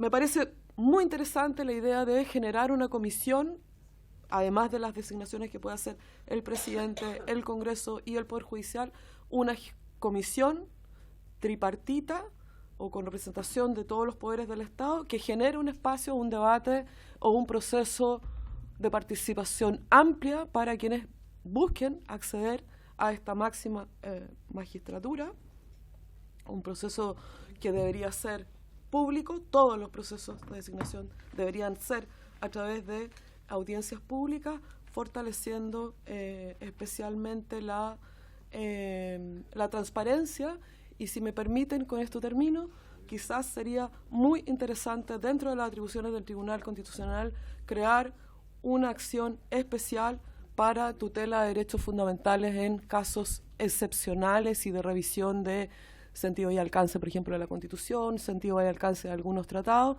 y que pueda ser un mecanismo que se active por la vía jurisdiccional y como última instancia, que es una de las funciones que tienen los tribunales en el derecho comparado, una de las más importantes, que es la tutela de los derechos humanos y fundamentales. Y eso tendría, por un lado, fuera el preventivo, pero por otro lado refuerza su rol en esta materia. Muchísimas gracias. Muchas gracias a la profesora Liliana Galdame. Después vamos a abrir una ronda de preguntas, si tiene tiempo también, para que se queden. Muchas gracias por concurrir y por su exposición. Y a continuación le damos la palabra a don Manuel Núñez, director de la Escuela de Derecho de la Pontificia Universidad Católica de Valparaíso. Bienvenido, profesor, lo escuchamos. Muchas gracias, señor presidente. Agradezco la invitación. No he alcanzado a traer nada por escrito porque me fue avisado recibir el correo el día lunes y recién pude contestarlo ayer, ¿verdad? Entonces, solo ayer en la tarde pude confirmar mi participación, de manera que todo lo que voy a decir queda darle dado una actividad al documento que me fue remitido. Yo voy a dividir mi posición en las propuestas, centrarme en las propuestas en lo que tiene que ver con la integración, con el estatuto de remoción, las atribuciones, en la parte que se modifican, algunas observaciones respecto de las normas procesales, y voy a terminar con algunas observaciones de técnica legislativa que valen para este proyecto como para otro tipo de iniciativas. El micrófono, por favor, sí. ¿Se apagó? Sí, ahí sí. Ya. Voy a, en esto, partir por lo final, que son las observaciones de técnica legislativa. O de técnica normativa. El proyecto hace alusión a algunos... se remite en varias partes a cuerpos legales con nombre y apellido. Se remite en alguna parte a las normas sobre participación. Los proyectos, hay uno de ellos que se refiere a las normas de participación de la ley 20.500. En otra parte se refiere a los artículos sobre probidad y transparencia de la ley orgánica del Congreso Nacional, lo que no es propio de una reforma constitucional. La Constitución chilena no se refiere, salvo en algunos casos muy excepcionales, a leyes. No corresponde que la Constitución baje, y menos aún que constitucionalice textos legales con nombre y apellido. En materia religiosa, por ejemplo, en la Constitución, en algunas normas transitorias dice que se mantienen las normas en vigor relativas a los derechos de las iglesias, por ejemplo. Pero es una referencia innominada, no corresponde remitirse, como los digo, a normas con nombre y apellido. Debiera ser una referencia general a las normas de participación que establezca la ley, o una referencia general a las normas sobre probidad y transparencia que estén, además están esparcidas en la 20.880, en la ley orgánica del Congreso Nacional, en lo que se refiere o la misma ley orgánica del Tribunal Constitucional. Partiría por eso. Segundo, también, y en esto también hay que ser bien preciso, hace alusión a instrumentos normativos que no existen. Hay una parte donde se añade una competencia nueva, que es el control de los reglamentos del Congreso. Yo creo que el Congreso no tiene reglamentos. El Congreso no existe como Congreso, existen las dos cámaras. Y la noción técnica correcta que usa la Constitución, además, en el capítulo del Congreso Nacional, es la referencia a reglamentos de las cámaras. Son reglamentos de las cámaras. Podría haber a lo mejor algún reglamento del Congreso que se me vaya por ahí, no sé, vinculado a instituciones que son comunes, la Biblioteca del Congreso Nacional, pero seguramente que esos son los mínimos y no son los que justamente podrían y han tradicionalmente demandado la exigencia de una mayor intervención de un órgano que controle el ejercicio de esta potestad reglamentaria. Bueno, para darnos una idea, digamos, general respecto a lo que es el Congreso, uno tiene que preguntarse qué es el tribunal y qué es lo que hace. Más allá de lo que a nivel político uno suele entender que son las atribuciones que más tensión generan. Si uno se pregunta si es que es correcto que el tribunal es lo que hace, el tribunal mayoritariamente no es uno de control de constitucionalidad de la ley, sino que es uno que hace las veces de control constitucionales y los efectos de la ley por la vía de las sentencias de inaplicabilidad. Si uno mira la estadística de ingresos del tribunal, la estadística de fallos, en un 85-90% lo que hace el tribunal cotidianamente es el recurso de inaplicabilidad, que es el artículo 93, número 6. Ahora, naturalmente yo entiendo que no son esas, sino son el resto de las atribuciones que tienen un carácter más bien político, las que generan las tensiones que hacen que estos proyectos de reforma constitucional, el proceso de reforma constitucional que emprendió el gobierno anterior, todas las largas discusiones académicas y de los centros de pensamiento llevaron a poner en cuestión de todas las atribuciones, básicamente las que son políticas. En cuanto a la integración, naturalmente allí no hay una cifra mágica. La Constitución de 25 en el tribunal, que fue diseñada el año 1970, proponía 5 ministros. Hoy día son 10, y no habiendo una cifra mágica, yo diría, en función de la carga de trabajo, lo razonable pareciera no bajarla. El tribunal funciona dividido en 2 salas que tienen mucha carga de trabajo, por lo tanto yo pensaría más bien en subirlos a 11 miembros. Hay tribunales como el italiano, para tener algún modelo, que tiene 15, el francés, que tiene 9, el alemán, que tiene 16. Y es interesante el ejemplo alemán porque en la Constitución alemana reenvía a la ley orgánica del tribunal el número de miembros del tribunal, no lo fija a ellos. Pero por de pronto yo creo que naturalmente tiene que ser un número impar para que, como dijo Liliana, no se produzca esta distorsión de que en casos críticos, salvo 2 excepciones, el voto depende del presidente o de la presidenta, y eso hace que todo el poder se concentre en definitiva en uno.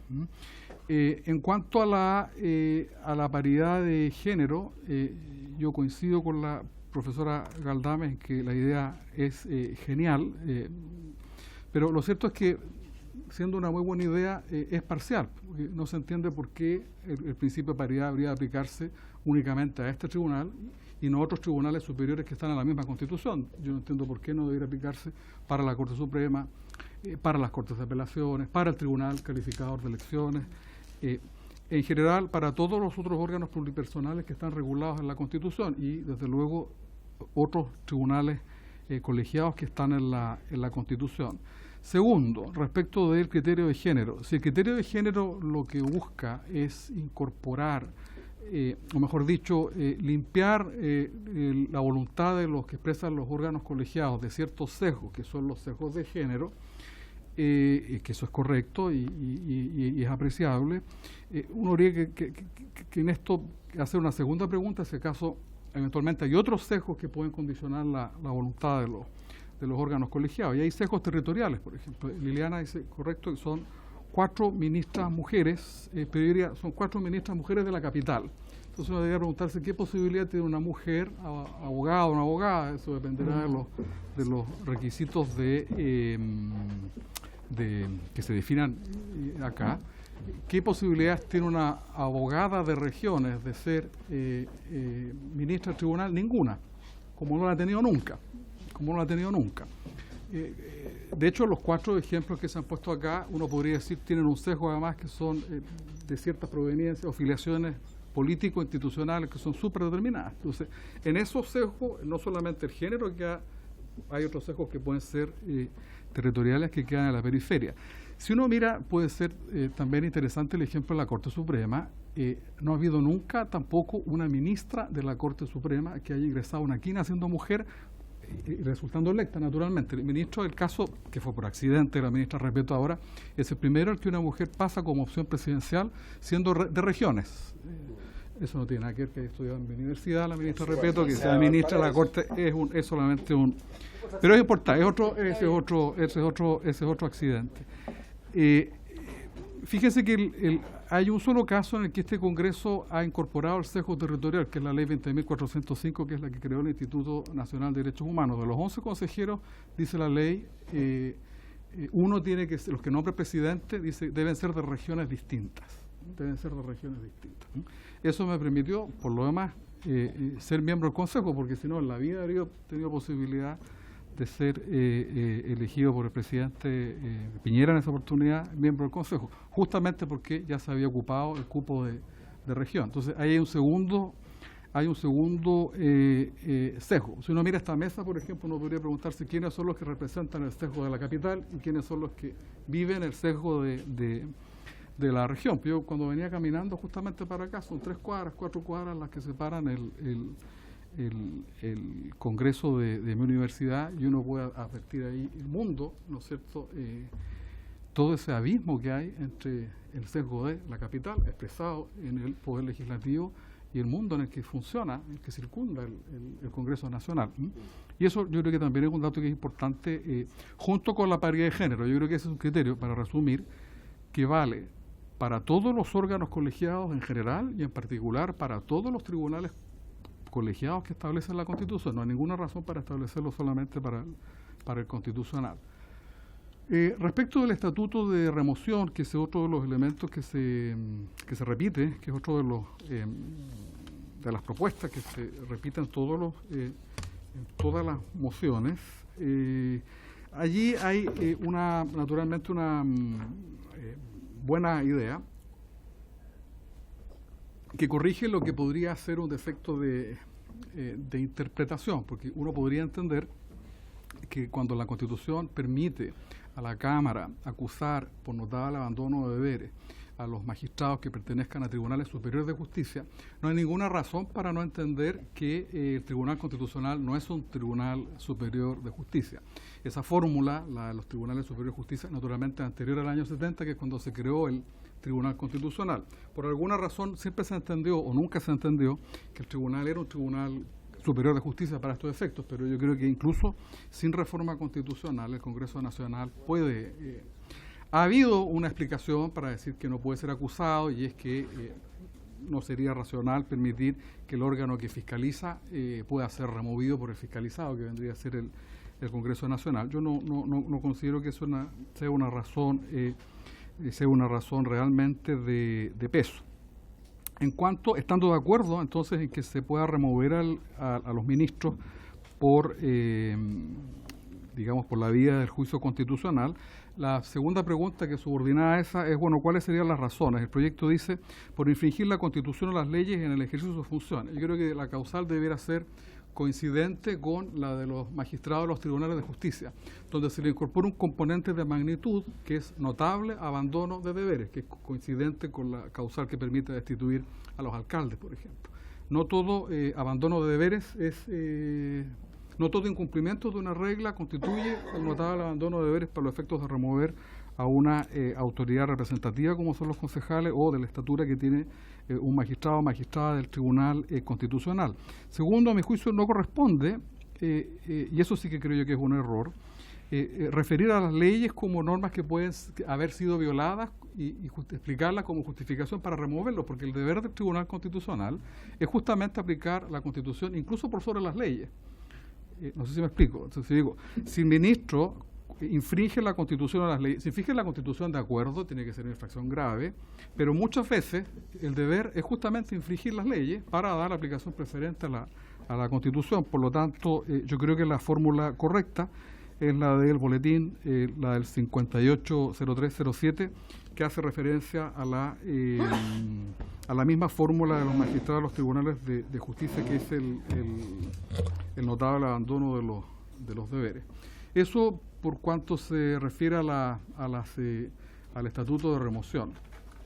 Por cuanto refiere a las atribuciones, el proyecto propone incorporar, y eso creo que lo hace con muy buen criterio, los proyectos, ya no recuerdo cuál, incorporar el control de la potestad reglamentaria. Hoy día el tribunal, básicamente, y ese es el 16, el 93, número 16, permite que el tribunal controle la potestad reglamentaria, pero que es básicamente la Presidenta de la República. Y aquí se incorporan dos adicionales, que son los reglamentos del Congreso, SIC, reglamentos camerales, y se incorporan los reglamentos de la Fiscalía Nacional.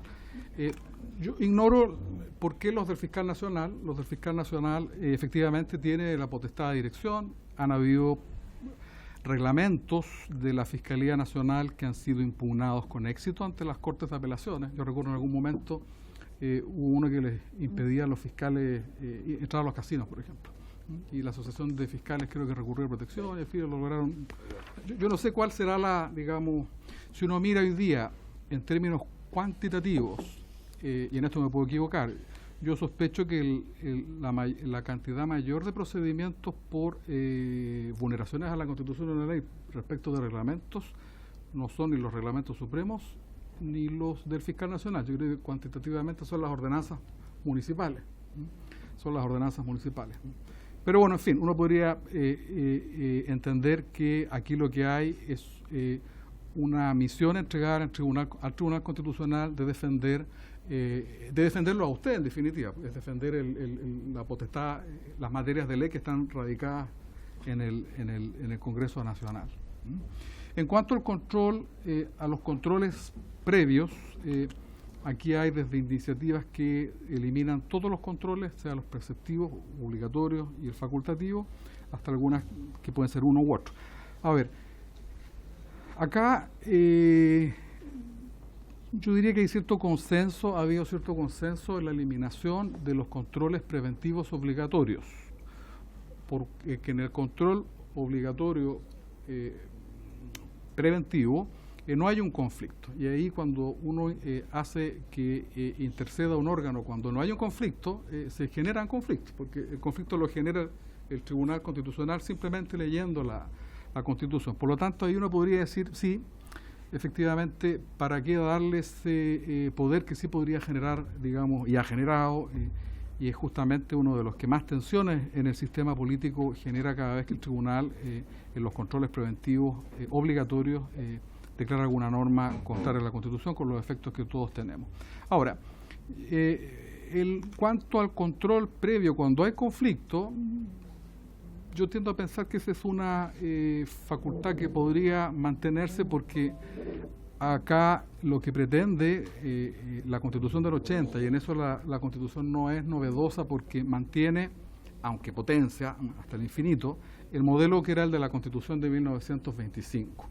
Cuando se crea, recuerden ustedes, el Tribunal Constitucional se lo crea básicamente con una potestad de control de carácter preventivo, pero para resolver conflictos. Ya se veía lo que al final sucedió, y se quiso pensar en este tribunal, que era más bien pequeño en cantidad de ministros, la posibilidad de tener allí un órgano que sirviese de contencioso para los conflictos dentro del Parlamento o entre el Parlamento y el Congreso Nacional. Respecto de las normas de probidad parlamentaria, que es otra de las atribuciones en cuanto se le da al tribunal la facultad de, dice por acá uno de los proyectos, de pronunciarse respecto del incumplimiento de los deberes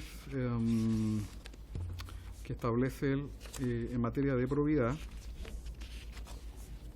Se crea junto con ello una nueva causal de cesación en el cargo.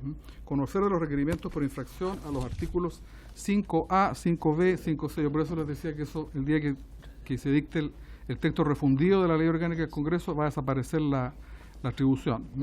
Ahora, lo interesante es que acá dice que se crea una nueva causal de suspensión en el cargo, suspensión hasta por 60 días, y el reincidente será sancionado con suspensión hasta por 180 días e incluso con la pérdida del escaño. Esta es una norma que es sancionatoria respecto de una autoridad elegida por votación popular, y los extremos son bien, no guardan ninguna proporción entre ellos, porque van de la suspensión hasta por 180 días hasta la destitución en el cargo. No veo allí donde el tribunal tiene margen para elegir cuándo destituye o cuándo simplemente suspende hasta por 180 días al parlamentario. Por último, eso en cuanto a las reglas sobre control de probidad. Hay una novedad también al final en el boletín 5802, en cuanto se modifican las normas, que son algunas normas procesales. Dice, reconoce el derecho de las personas para hacerse parte en los procedimientos seguidos ante el Tribunal Constitucional. Y respecto de 7 atribuciones del Tribunal, dice que las personas que puedan verse afectados sus derechos por la resolución que en definitiva pueda adoptar el tribunal podrán hacerse parte en el procedimiento en la forma prevista en la respectiva ley orgánica. Acá no quiero entrar en mayores detalles. Hay que distinguir lo que significa ser parte de lo que significa ser tercero. De acuerdo con la ley orgánica del tribunal, son partes los que plantean el requerimiento. Requiere el Congreso, requiere el presidente, requiere de inaplicabilidad de alguna de las partes. Esas son las partes. El resto puede tener participación como un tercero. Podría entenderse que lo que hace esta regla es transformar al tercero que es parte. Y hay una diferencia procesal que es fundamental, y es que el que tiene dominio del proceso, cuando lo tiene, es el que es parte, no el tercero. El que es parte puede retirar, por ejemplo, se puede desistir de un requerimiento. Yo no entiendo cómo le podría dar yo la facultad de desistirse a uno que solo se ve afectado. Esta posibilidad de verse afectado por los derechos, opta por la fórmula de los derechos, podría haber optado por fórmula de derechos e intereses, que es la otra fórmula procesal. Debieran ser terceros interesados, que es algo que en alguna medida el tribunal hoy día de manera más bien discrecional hace uso por la vía de las audiencias públicas.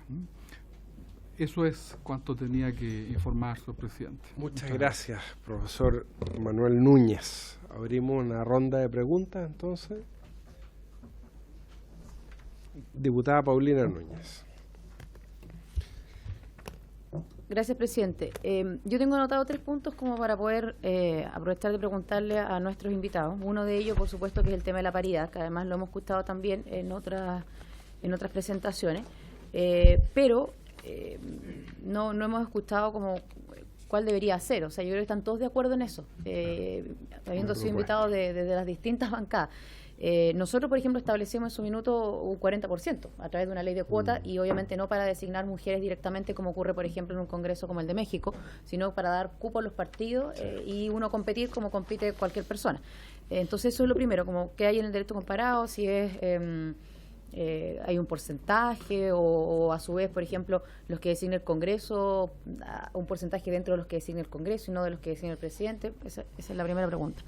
Lo segundo, respecto a la tercera Cámara, yo concuerdo con el tema del control preventivo, sobre todo cuando no hay conflicto, y nos miramos con el diputado Zafiro, porque es lógico, al final, si no hay un mayor conflicto, además uno como que va instalando una posición antes de que uno termine de legislar. Pero en el caso de, le hemos llamado, ¿cierto?, esta tercera Cámara, obviamente que es a posteriori, y no hemos planteado limitar esa función, por último limitarla en algunos casos, por ejemplo, haciendo recomendaciones, alertando que no se está respetando la Constitución, pero que después, por ejemplo, sea una comisión mixta dentro del Congreso que legisle para no quitar esa atribución, o directamente ahí está la pregunta que se propone. Y por último, respecto de qué opinan ellos, presidente, sobre si pueden ser acusables constitucionalmente o no.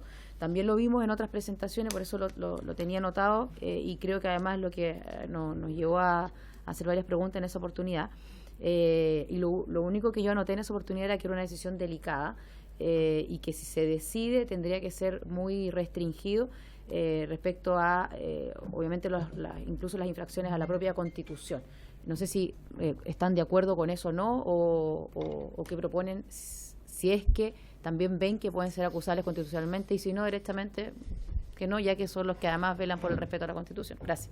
Gracias, diputada Paulina Núñez. Ofrezco la palabra al diputado Luciano Cruzcoque. Son varias dudas, algunas son más de principio que de razonamiento. A mí lo que me sucede con el asunto de las cuotas, usted las mencionó tanto en regiones, el profesor Muñoz, como de género, es porque un tribunal especializado en esta materia, porque entiendo que funciona de manera distinta en una Cámara política como la Cámara de Diputados, ¿verdad? Pero en un tribunal constitucional especializado, ¿por qué eventualmente, si el caso fuera el contrario, poniéndose un poquito desde la posición de no conocer a los candidatos, habla a veces de los currículums ciegos, de no saber bien a quién postulamos, ¿por qué tendría eventualmente que quedar una mujer fuera porque el día de mañana hay una cuota de faltante de hombres, así como en general suele suceder al contrario, pero me parece que en un tribunal de estas características, cuota regional o cuota de género, eventualmente podría atentar incluso contra la idoneidad profesional de las personas que lo componen, que me imagino que en un tribunal constitucional es algo, pero de primera importancia. Respecto al control preventivo obligatorio o voluntario, creo que yo comparto la posición de la diputada Núñez, y en el caso que fuese obligatorio, si es que se modificase aquello, en qué caso debiese ser. Tuvimos también al profesor Atria, que señaló que eventualmente en algunos casos debiese aplicarse también dentro del tribunal para zanjar ciertas materias, algunos quórums. ¿Está de acuerdo con aquello? Que haya quórums también en las votaciones del tribunal, y eventualmente sí, una vez que exista un pronunciamiento del tribunal, cuando vuelva, eventualmente esa ley debiese volver a ser revisada por el Congreso, y cuál sería un sistema idóneo para que se produjese esa revisión posterior. Gracias. Gracias, diputado Cruzcoque. Yo quería preguntarle a la profesora Galdames y al profesor Núñez lo mismo que le he preguntado al profesor Jorge Correa, al profesor Atria, al profesor Tomás Jordán también. ¿Cómo podemos asegurarnos un nivel de excelencia adecuado en la composición del miembro del Tribunal Constitucional? Yo sé que es imposible pedirles o exigirles, sería irreal, prescindencia ideológica, prescindencia política. Los miembros del Tribunal Constitucional no vienen de Marte, de la Luna, tienen ideas y están interesados en la cosa pública, en buena hora. Pero ¿cómo dentro de las posiciones ideológicas, doctrinarias, de quienes pueden integrar un Tribunal Constitucional, podemos asegurarnos mayores niveles de excelencia, de rigurosidad en los razonamientos, el fundamento de los fallos? En uno de los proyectos que presentamos junto al diputado Leonardo Soto, proponemos un requisito académico, que hayan cumplido ciertos años en alguna cátedra de Derecho Público. Por ejemplo, el profesor Jorge Correa fue muy contrario a esta idea. Decía, mira, lo peor que podríamos hacer sería tener un tribunal constitucional que sea muy académico. ¿Por qué restringirlo al ámbito del derecho público? El derecho penal, parte o no del derecho público. Es bueno tener buenos penalistas en el Tribunal Constitucional. ¿Cómo en visión de ustedes podemos cumplir de alguna manera, si es que compartan también, que tiene que haber algún mínimo de rigor, de excelencia técnica, jurídica, académica en el tribunal? Eso. Así que le ofrezco la palabra al mismo orden. Bueno, también agradezco sus preguntas, y como la cuestión de género es una cuestión que ha estado presente en las dos preguntas, me parece que es algo importante. Yo creo que podría uno contestar desde muchas maneras, desde muchos lugares. Hay una profesora que lleva muchísimos años en la facultad, quizás los que fueron exalumnos la conocen, la profesora Figueroa, María Angélica Figueroa. Ella está planteando ahora, o está revisando, ¿no?, la idea del derecho, y reconstruyendo también, y es una línea de pensamiento que es una idea de una teoría jus feminista del derecho, ¿no? Es que es básicamente comprender que así como en su momento el derecho no está ajeno a ideología, tampoco está ajeno a perspectivas que tienen que ver con los géneros que construyen esas normas. Y eso, luego, esa construcción de las normas se expresa también en la forma en que se interpretan esas disposiciones. Seguramente en este momento las mujeres tenemos hoy día más sensibilidad con las paridades o con la idea de una mayor representación incluso en los ámbitos de la administración de justicia, porque no es que, así como uno provenga de una línea política determinada, no se comprenden de la misma manera algunas instituciones desde la perspectiva de género que fuera de esta perspectiva. Yo veía, por ejemplo, en las experiencias del derecho comparado en Ecuador, hablan en general, dice que en la integración de la Corte se procurará la paridad entre hombres y mujeres. Yo sería partidaria de una regla general que propicie una mayor participación de las mujeres, porque desde luego, así como no se puede forzar exactamente esa paridad, creo que tampoco es representativo de la sociedad y de la participación en la sociedad que en el Tribunal Constitucional desde 1980 y hasta el año 2018 sola una mujer pudiera asumir esa presidencia.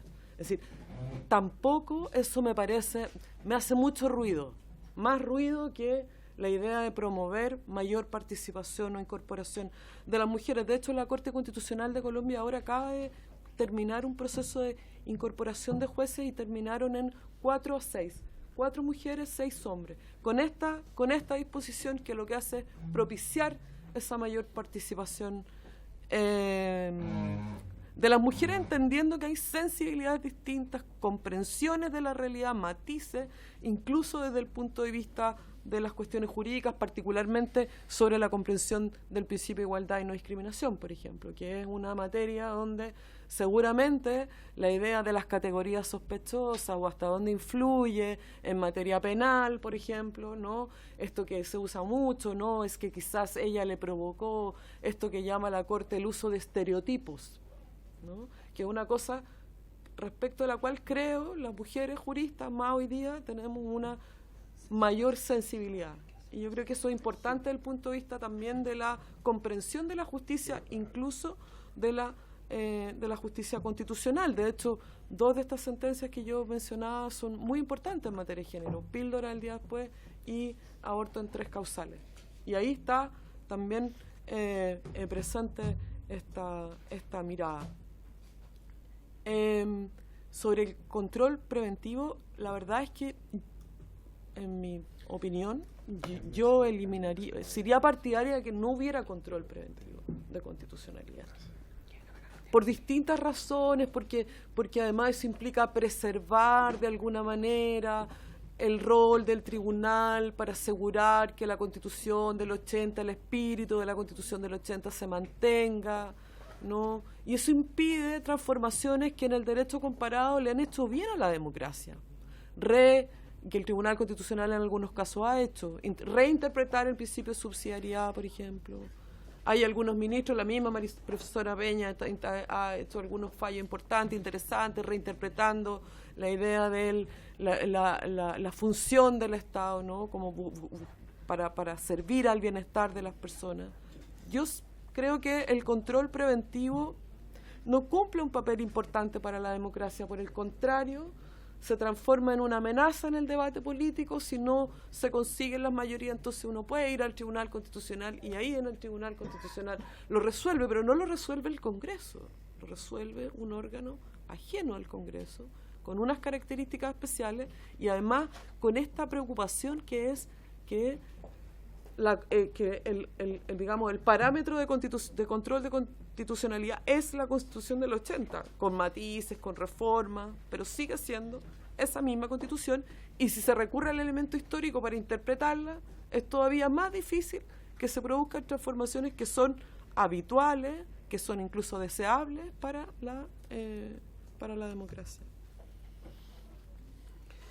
Y sobre la rigurosidad en la selección de los y las integrantes del Tribunal Constitucional, la experiencia dice que todo lo que sea transparencia, audiencias públicas, currículum revisado, yo tampoco creo que sea necesario academizar el Tribunal Constitucional. Yo creo que eso no necesariamente, porque además reduce, para quienes somos académicos, digamos, puede ser algo interesante, pero reduce y limita las posibilidades, y también se genera de alguna manera una sobrerepresentación de una manera académica, incluso de comprender el derecho a la Constitución. Al contrario, yo creo que se tendría que apuntar a la diversidad y todo lo que sea transparencia, audiencias públicas, la posibilidad de que existan órganos colegiados que pudieran abrir un proceso de participación. Yo creo que eso es algo y no lo digo con irresponsabilidad, lo digo responsablemente, le he dado muchas vueltas, me parece que es una opción interesante, no para todo el tribunal, no sufragio universal para los 8 o 7 cargos, pero sí abrir espacios de participación, porque es una institución que básicamente contribuye a la democracia. Y sobre los quórum de decisión, cuanto más grave sea la decisión desde el punto de vista normativo, cuando esa decisión implica expulsar una disposición, si se mantienen la inaplicabilidad y el control de constitucionalidad ex post, cuanto más grave sea la sanción, más alto debiera ser el quórum y el nivel de acuerdo que se alcance en el tribunal para esas cuestiones. Muchísimas gracias por las preguntas. Sí. Muchas gracias, profesora. Antes de darle la palabra al profesor Núñez para responder las preguntas, le pedí a un Max Pavés que esté presente porque quiero que dejemos, ojalá, acordado, como siempre lo hacemos en esta comisión, la forma de trabajar respecto a este proyecto que modifica el Tribunal Constitucional. La próxima semana vamos a insistir con algunos invitados que el profesor Bertelsen no pudo asistir hoy día por razones de salud. Vamos a reiterarle la invitación porque quiere venir, sí, y es muy importante para el efecto de la diversidad de opiniones, además que queremos escuchar que pueda estar presente, lo mismo el profesor Patricio Zapata. Entonces yo les quiero poner lo siguiente, y le pedí a Max que viniera también como representante del Ejecutivo, pues este tema lo conversé con el ministro Blumel también, y el ministro Blumel me decía, bueno, qué facultad del presidente citar a votar, pero yo quiero concordar un cronograma con la comisión.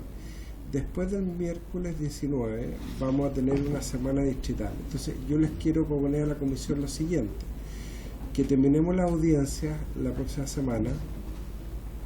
Siempre va a estar abierta la invitación al ministro de Justicia o al ministro secretario general de la Presidencia o Max de venir a hacer su planteamiento cuando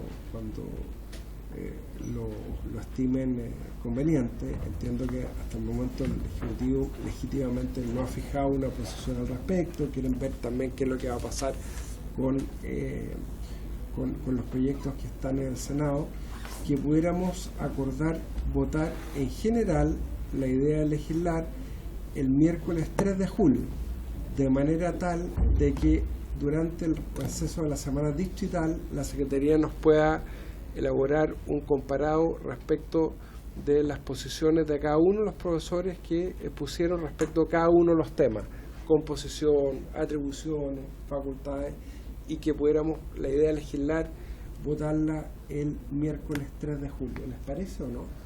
Sí. Don Max, le ofrezco la palabra. Presidente, nosotros, como lo hemos reiterado en reiteradas oportunidades, aquí, y el diputado Zafirio siempre me recuerda amistosamente que nosotros en este momento no tenemos mucho que decir. Por supuesto miramos el debate, lo seguimos, hay un compromiso del presidente de la República en esta materia. Obviamente nosotros no estamos porque estos proyectos se voten en general, pero evidentemente respetamos que si el presidente de la comisión pone en votación los textos, nosotros seguiremos el debate y daremos nuestra opinión en la discusión en particular. Nos encantaría, ya que usted me da la palabra, que pudiésemos en algún minuto poder retomar prontamente el proyecto de ley de transparencia, que estamos nosotros en fase de redacción de indicaciones después de las mesas del Ejecutivo, y eso nos gustaría mucho que usted lo pudiese consignar, que nos es interés por retomarlo lo antes posible, presidente. Bueno, para ir despejando temas, respecto a lo del calendario de votación, estamos de acuerdo, ¿no? Sí. Ya. El secretario estaba muy interesado en que le ordenáramos el calendario. Respecto del proyecto de ley de transparencia, existe la mejor disposición de seguirlo viendo, usted lo sabe. El tema es que estamos lunes con 2 proyectos del Ejecutivo, estamos con Notario y los martes con Gendarme, donde nos queda todavía. Entonces, como siempre, yo a disposición de que el Ejecutivo me indique cuáles son las prioridades. Pero yo tengo que dejar un día para las mociones parlamentarias. No, yo espero que el próximo martes lo podamos despachar. Depende mucho de la disposición del Ejecutivo de acoger algunos de los planteamientos que surgieron el día de ayer, que son muy interesantes, y que el subsecretario veo que está bastante de acuerdo. El problema los tiene el subsecretario con la DIPRES, pero como usted está a cargo de la coordinación con los distintos ministerios, probablemente nos pueda ayudar también en eso. Y así sacamos todo. ¿Les parece? Ya. Muy bien. Gracias, don Max. Era para eso, no quiero quitarle más tiempo. Profesor Núñez, lo escuchamos. A ver, partiendo por la última de las preguntas, en lo que se refiere al nivel de excelencia, quizá aquí hay una respuesta que se responde en parte con la experiencia y en parte con la regulación actual.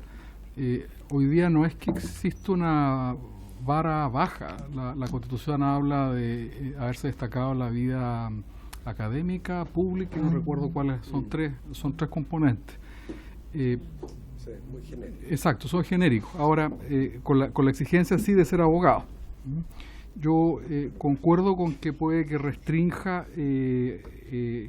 con que restringir al ámbito del derecho público el estándar de excelencia puede ser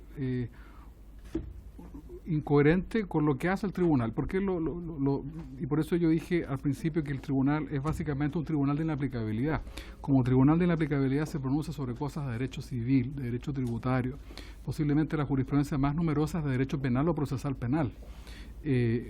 Por lo tanto, uno podría preguntarse por qué un civilista, y de hecho en España, en Alemania, hay catedráticos de todas las disciplinas. Entonces, yo no creo que el ser catedrático de Derecho Público necesariamente sea una garantía de excelencia, como tampoco el exclusivamente ser profesor.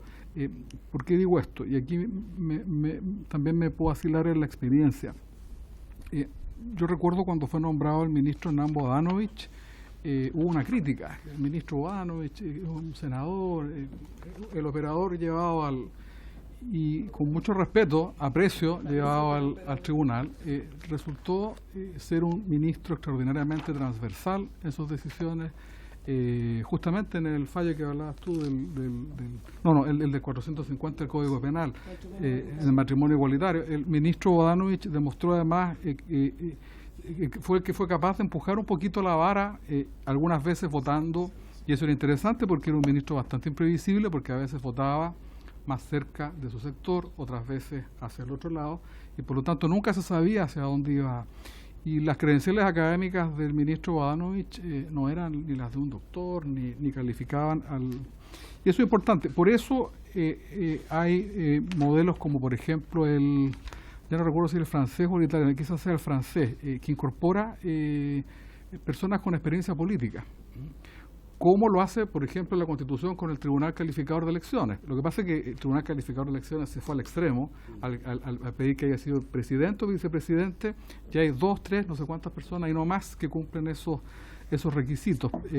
Pero, exactamente, eso siempre, digamos.